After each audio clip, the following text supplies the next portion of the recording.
un des premiers à tweeter lors de la décision de l'Arcom. Vous avez été un des premiers encore à réagir aujourd'hui.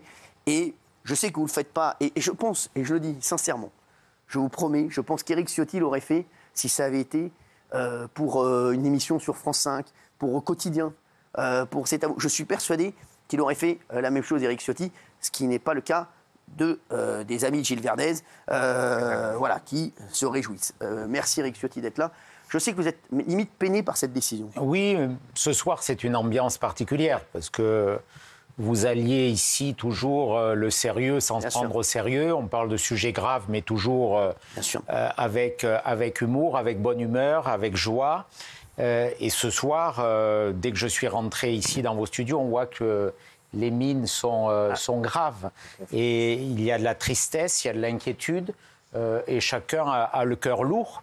Et je pense qu'il était important d'être là pour moi, d'abord pour partager cette émotion, pour exprimer mon soutien à tous ceux qui, derrière vous, ont fait le succès extraordinaire de cette chaîne. C'est toute une équipe, c'est vous qui êtes là, mais tous ceux qui sont derrière. C'est une magnifique boîte, c'est une grande entreprise, c'est un beau groupe dans lequel vous êtes. Et donc, d'abord, c'est un sentiment de tristesse, parce que c'est une aventure qui s'arrête. Une autre va reprendre, sûrement, et j'en suis convaincu. Mais c'est ce sentiment de tristesse. Et puis après, c'est un sentiment de colère. Bien sûr. Un sentiment de colère parce que ce qui se passe est injuste et incompréhensible. Vous êtes la première chaîne de la TNT. C'est une chaîne que les Français aiment, que les Français regardent. Et c'est quand même mieux qu'on regarde des chaînes, que l'on finance des chaînes qui ne sont pas regardées avec de l'argent public. Parce que là, il n'y a pas d'argent public. Et c'est toute la différence. C'est une chaîne populaire.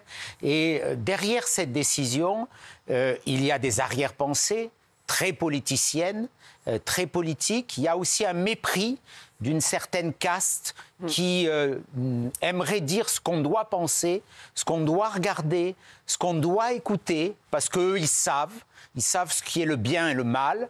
Il y a le camp du bien, il y a le camp du mal.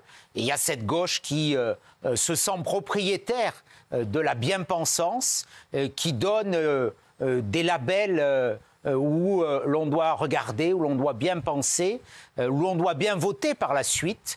Et tout ça, c'est incroyablement injuste, c'est méprisant pour ceux qui vous regardent, parce que je pense aussi à cette audience qui ne cesse de croître. Ça veut dire que derrière, on méprise les Français qui regardent. On leur dit, mais vous, chacun regarde la chaîne qu'il veut. Si on ne vous aime pas, c'est le droit de chacun. Si on n'aime pas l'émission, on peut zapper. Il y a des dizaines de chaînes aujourd'hui. Il y en a sur la TNT, ils peuvent aller n'importe où, sur des lignes qui sont totalement différentes, bien à gauche, il y en a beaucoup. L'offre, elle est illimitée. Elle est illimitée. Donc, c'est aussi une insulte pour ceux qui regardent. Et c'est ça qui me paraît grave, parce qu'il y a une petite caste, une dizaine de personnes qui se réunissent avec d'autres qui au-dessus tirent des ficelles. Oui, on va en parler. Et puis, on leur dit, mais non, ça, vous n'avez plus le droit de regarder. Mais on est dans quel pays ? Et ça, c'est ma troisième remarque. C'est, au-delà de cette injustice sur un raisonnement qui est totalement infondé, c'est une colère aussi face à cette atteinte à la liberté d'expression. On voit bien que sur beaucoup de domaines, la France, qui est le pays des libertés, des droits de l'homme, aujourd'hui, c'est une fable. C'est une fable, cette idée. Ce n'est plus vrai. Ce n'est plus vrai dans beaucoup de sujets. Et cela, c'est ceux qui nous gouvernent, qui ne supportent pas cette liberté, parce que cette liberté, elle a amené de l'impopularité pour eux, parce qu'ils la méritent, et qu'ils ne le supportent pas, et donc ils veulent casser le thermomètre, parce que la fièvre est haute. Il y a des téléspectateurs qui réagissent et qui sont d'accord avec ce que vous dites, Éric Ciotti, sur le fait qu'il y a beaucoup de Français qui m'écrivent et qui me disent « on ne nous respecte pas, on ne respecte pas le choix des Français ». On a choisi Touche pas à mon poste comme premier talk de France, c'est-à-dire que c'est le talk le plus regardé, toutes chaînes confondues. Voilà, c'est de loin. Donc on a choisi ce talk show, on nous l'enlève. C'est encore une suppression de privilèges. En plus, c'est gratuit. C'est encore un des seuls loisirs gratuits, la télévision. Aujourd'hui, quand on voit les difficultés des Français à terminer les fins de mois et à pouvoir vivre et non plus survivre, on se dit que quand même un divertissement gratuit et un spectacle gratuit tous les soirs, un spectacle entre guillemets gratuit, c'est important pour les Français. Mais est-ce qu'on pense même au moral des Français? Moi, il y a énormément de gens, Eric Ciotti, qui me disent, moi, touche pas mon poste, c'est mon rendez-vous le soir. Voilà, j'ai eu des auditeurs au téléphone qui étaient en pleurs, qui me disaient comment je vais faire sans vous, sans l'équipe, sans la chaîne. À un moment, je vais dire ce que j'en pense plus tard de toute cette histoire. Mais il y a quand même un énorme problème dans ce pays, Eric Ciotti. J'ai l'impression qu'on n'écoute plus les Français. Ah, c'est clair, ça fait longtemps. C'est clair. C'est un mépris pour les Français. C'est de pire en pire. Et ce qui se passe aujourd'hui de façon scandaleuse pour la télé, ça se répète dans beaucoup de domaines. Bien sûr. Ça se répète à l'Assemblée nationale. Je vais vous dire. Ça se répète dans les lois. Les Français, en gros, sur notre sujet, ils veulent moins d'immigration. Et il y a des gouvernements qui ne cessent d'en vouloir plus. Et qui ne veulent pas consulter les Français. Il y a toujours une argutie juridique. On pourrait poser la question aux Français sur des sujets essentiels. Donc, et là aussi, on confisque la volonté du peuple. Après, le peuple dit ce qu'il veut, regarde ce qu'il veut, vote ce qu'il veut. Mais quand on casse le thermomètre, quand on voit bien aujourd'hui, même quand on est député, aujourd'hui, nos pouvoirs sont extrêmement limités. Parce qu'il y a de plus en plus ce gouvernement de l'administration, de la technocratie, le gouvernement des juges aussi, on le voit sur certaines décisions, qui disent « mais non, mais vous pensez mal ». Vous n'avez pas compris, vous êtes élus par des électeurs qui ne méritent pas le respect. Exactement. Quand on méprise, comme on l'a fait pour la coalition à laquelle j'appartenais, que j'ai dirigée avec Jordan Bardella, 11 millions de voix, et qu'on dit à ces gens, vous n'avez pas le droit d'être représentés, rien, on ne vous écoute pas, vous êtes des parias. C'est ça qui nourrit la colère. Parce qu'il y en a qui représentent rien, ou quelquefois 10 fois moins, allez, je suis généreux, 10 fois moins, qui disent « Ah non, non, mais ceux-là, ils n'ont rien compris, les 11 millions. Ils n'ont pas le droit qu'on les écoute. » Ça rejoint tout ça, quelque part. On a très bien résumé. C'est une minorité qui emmerde une majorité. On ne va pas se mentir. Et c'est exactement ce qui se passe avec C8. Hein. Je vous le dis. Hein. C'est incroyable. Et il y a des gens qui gesticulent sur Twitter et qui tweetent. Mais les mecs, je vais vous dire, est-ce que vous pensez vraiment que ça va m'atteindre? Moi, ce qui m'intéresse, c'est bien entendu les équipes ici. C'est moi qui vais, bien entendu, m'occuper de ça. On en parlera en fin d'émission, bien entendu. Mais les mecs qui croient m'atteindre avec un tweet, c'est personne. Chérie, vous savez, je serai tranquillement en train sur d'autres projets que vous serez encore chez vous, en train de tweeter comme des bolos. Oui, Géraldine. Oui, monsieur Ciotti, je voudrais vous remercier parce qu'en fait, je trouve que vous avez pris la défense de C8 et en particulier de TPMP sans ambiguïté et tout de suite. Et moi, à titre personnel, par exemple, je vous ai toujours combattu idéologiquement dans cette émission. Et je vous remercie parce que quelque part, vous voulez me donner la parole, cette liberté d'expression que j'ai dans cette émission, alors que parfois des hommes politiques ou des femmes politiques que j'ai défendus n'ont pas pris la parole pour défendre, moi, cette liberté d'expression. Donc c'est quand même Vous voyez, moi, je me sens déçue et un peu cocu ce soir. Merci pour ce que vous dites. C'est gentil pour Daniel. Moi, j'ai toujours dit que ici, il y avait de la contradiction. Bien sûr. Il y avait des opinions, des positions qui étaient différentes. Ce n'est pas le cas sur tous les plateaux. Il y a certains endroits où c'est assez monocolore. Ah bah oui. Voilà. Et où on a le parlez. sentiment d'être la cible collective de tout le monde. Ouais. Là, il y a des positions, on voit bien. Gilles Verdez, il y a Thomas Guénolé, divergentes, elles ne sont pas partagées. On a à peu près opposé du spectre. Absolument. Et chacun peut le dire. Parce qu'on est niçois tous les deux. Et c'est voilà. Et puis on a le même coiffeur. Pas d'humour. Mais voilà. C'est dingue parce qu'on vient de voir en un échange qu'Éric Ciotti était beaucoup plus drôle que vous. Mais je vous adore. Ah, mais ça, tac, tac, il a été très vite. Juste, Marine Le Pen vient de tweeter. Marine Le Pen vient de tweeter la confirmation par le Conseil d'État de la cessation d'activité de C8 est une terrible régression et une inquiétante décision qui donne raison aux ayatollahs de la pensée unique, aux oukas d'une gauche sectaire qui ne voudrait voir et entendre qu'une seule voix, celle du système. Cette bien-pensance qui prétend bien penser lorsqu'elle empêche autrui de penser différemment doit inquiéter les Français sur les menaces qui pèsent lourdement sur le pluralisme et la liberté d'opinion.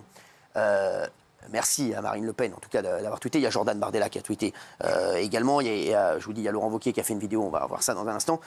Mais c'est fou parce qu'on a l'impression, Éric Ciotti, qu'il y a eu un inversement. C'est-à-dire que ça, normalement, c'est des tweets qu'on aurait vus à gauche. Ouais. Et c'est fou qu'aujourd'hui, la censure vient de la gauche et de l'extrême gauche, alors que ceux qui sont à droite, au contraire, Ils n'ont jamais, ce que je disais tout à l'heure, on n'a jamais entendu Éric Ciotti, Marine Le Pen, Jordan Bardella dire on veut interdire Libération. On veut interdire une émission sur France 5. Ce serait pas grave, personne ne le lit. Sur France Inter, oui, je sais, c'est vrai. Peu de gens s'en rendraient compte, c'est pas comme C8. Puis ça ferait des économies d'argent public parce que... Exactement, parce qu'il y a les subventions. Ouais. Exactement, qui sont très nombreuses. Des millions d'euros chaque jour pour quelques centaines d'exemplaires vendus. Exactement, centaines, on est d'accord, c'est vrai. Il y a plus de gens dans le public que de gens qui lisent Libération. Oui. Pas dit chez eux. Oui, Guillaume, j'entends. Non, je trouve qu'Éric Ciotti a soulevé un point très intéressant, c'est que l'audience ne cesse de croître. Et après tout, on aurait pu imaginer un scénario où depuis le 24 juillet, l'annonce de l'arrêt potentiel de la chaîne, les gens se barrent, les gens arrêtent de regarder, les audiences s'effondrent. Et je trouve que c'est, comme il n'y a pas de référendum, comme il n'y a pas de sondage, c'est un peu la manière des gens de s'exprimer et d'apporter leur soutien à l'émission. Ça tweete beaucoup. Le ministre de l'Intérieur vient de tweeter. Bruno Retailleau. C8 avait trouvé son public. Sa disparition du paysage audiovisuel le prive d'un espace d'expression. Tout mon soutien aux nombreux salariés et intervenants qui ont perdu leur emploi. C'est fort. Que le ministre de l'Intérieur, le ministre de l'Intérieur en poste, je me posais la question tout à l'heure, qui tweet sur C8. C'est très courageux. Franchement, un destin, c'est Éric Ciotti, c'est pas mal. Oui, c'est bien. Surtout que ce que je vais dire tout à l'heure, voilà, il aurait pu ne pas le faire, Bruno Retailleau. Merci à lui. Oui, Gilles Verdez. J'ai une question. Gilles Verdez Les Deux-Sèvres. Gilles Verdez et ses amis. Merci. Mes amis. Monsieur Ciotti, d'abord, merci parce que je combats vos idées, mais là, vous êtes... limite, j'ai envie de voter pour vous. Je ne vous l'interdis pas. Monsieur Ciotti, on voit là des responsables politiques comme vous, des députés, des élus, un ministre qui s'engagent. Est-ce que la force politique transpartisane, là, peut faire évoluer la décision? Est-ce qu'il peut y avoir quelque chose à l'Assemblée, au Sénat? Est-ce que ça peut encore bouger à votre avis? Parce qu'on sait très bien que cette décision est politique. En France, tout est politique. Est-ce qu'il y a des leviers encore pour inverser la décision? Malheureusement et sincèrement, je ne le crois pas. Non. Je ne le crois pas. Il y aura peut-être une bataille juridique. La seule chose qui peut arriver, Eric, et je vais vous dire, et je pense que ça va arriver, c'est ça le pire, c'est qu'il va y avoir un recours à la Cour européenne des droits de l'homme, et il est bien possible que la Cour européenne donne raison à C8 et au groupe. Et ça sera trop tard. Oui, mais ça sera trop tard, mais vous imaginez le dédommagement. Oui. C'est de l'ordre de 300-400 millions. Donc imaginez, et qui va payer?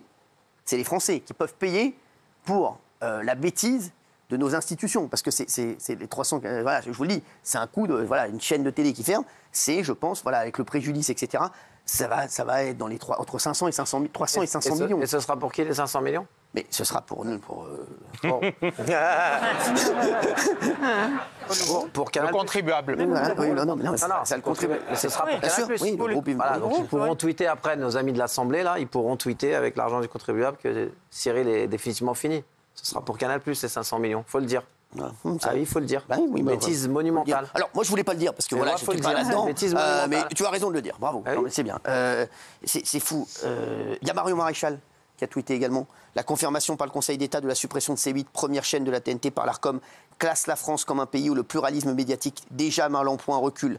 J'ai pu constater, et merci Marion, les qualités d'intervieweur politique de Cyril Hanouna, bien au-dessus de nombreux journalistes qui le méprisent, et la liberté de ton qui régnait sur le plateau de TPMP. J'espère sincèrement que Cyril et son équipe trouveront rapidement refuge sur une autre antenne. Merci, merci Marion. Merci Marion.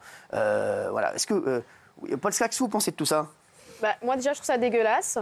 Et il y a un truc, oui, voilà. Et il y a un truc qui m'énerve, c'est qu'il y a des gens qui se réjouissent du coup parce qu'ils voulaient vous voir tomber Géraldine Maillet ou Gilles Verdez. Mais vous aussi. Mais vous êtes riches, donc nous, bon. Qui a dit qu'on était riches? Voilà, donc nous, ça va aller. Évidemment, on est triste parce qu'on kiffe venir ici.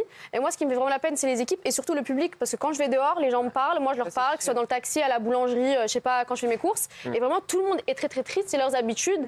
Et ça me fait trop de la peine pour eux, parce que c'est eux la première victime. Le public, ça va être notre priorité, bien entendu, vous le savez.